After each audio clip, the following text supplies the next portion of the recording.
Hey guys, welcome back to the channel. Today I'm going to be talking about the Pulsar Susanto X. This was sent out to me by Pulsar, but this will not change my thoughts or opinions on the mouse. So this mouse was made by two pros, the Susanto brothers. Sorry if I'm not pronouncing that right. Until I heard about this mouse, I've never heard of them, but they're apparently two Valorant pros and they designed this mouse.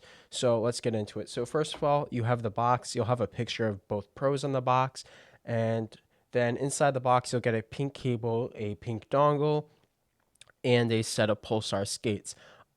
In terms of specs, this mouse does have the Pulsar XS1 sensor, which is just a Pulsar's version of the 3950. This does support 32,000 DPI and 8,000 hertz polling. In terms of clicks, these use the Pulsar optical clicks.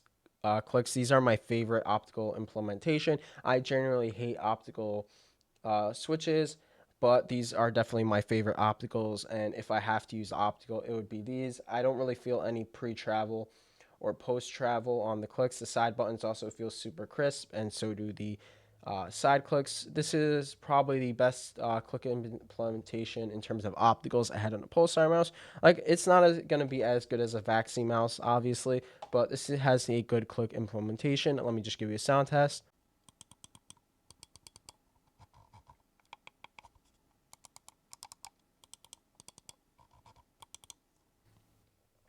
In terms of a coating, this isn't the greatest coating of all time. I was using grips. I just took them off for the review so you can see, so it wasn't blocking the logo right here. But this is a decent coating. It's not the worst I've ever tried. It is usually black coatings aren't great. I'd say this is good enough.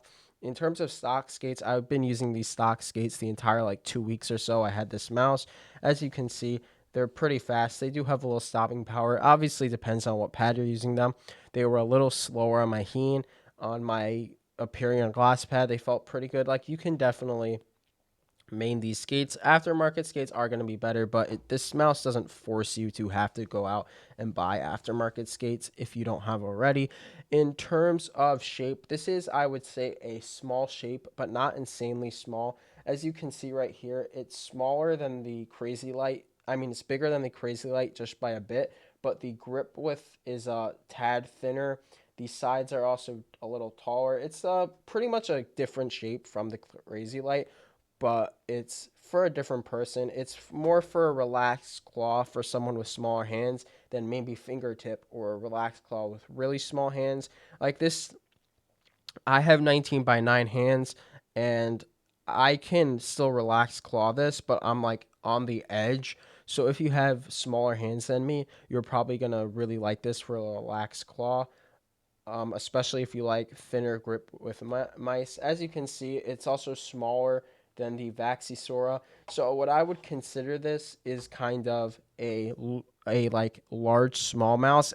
Or maybe like a small medium mouse.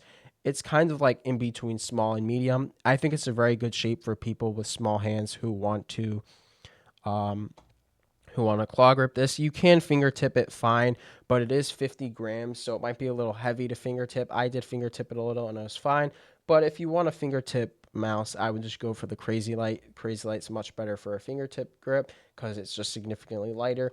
But this, I think, is better if you want a mouse with more weight balancing, like just that you can still feel the weight, but it's not extremely heavy, because I think 50 grams is a bit of a sweet spot. This mouse, I feel like, would be a bit better if it's like 45 grams, since it's a bit smaller. Usually when I like 50 gram sweet spots, it's the size of this mouse, even though this is 60.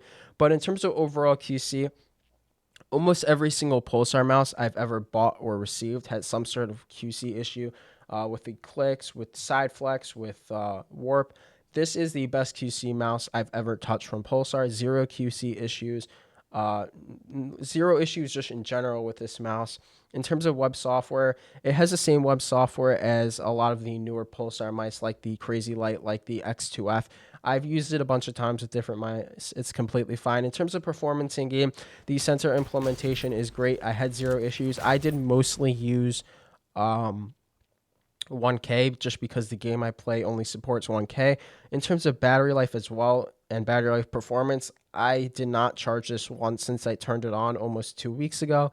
So you are not going to have to worry about battery life. The battery life is like 10 times better than the Crazy Light, which I have to charge like every 2 days when I'm maining it.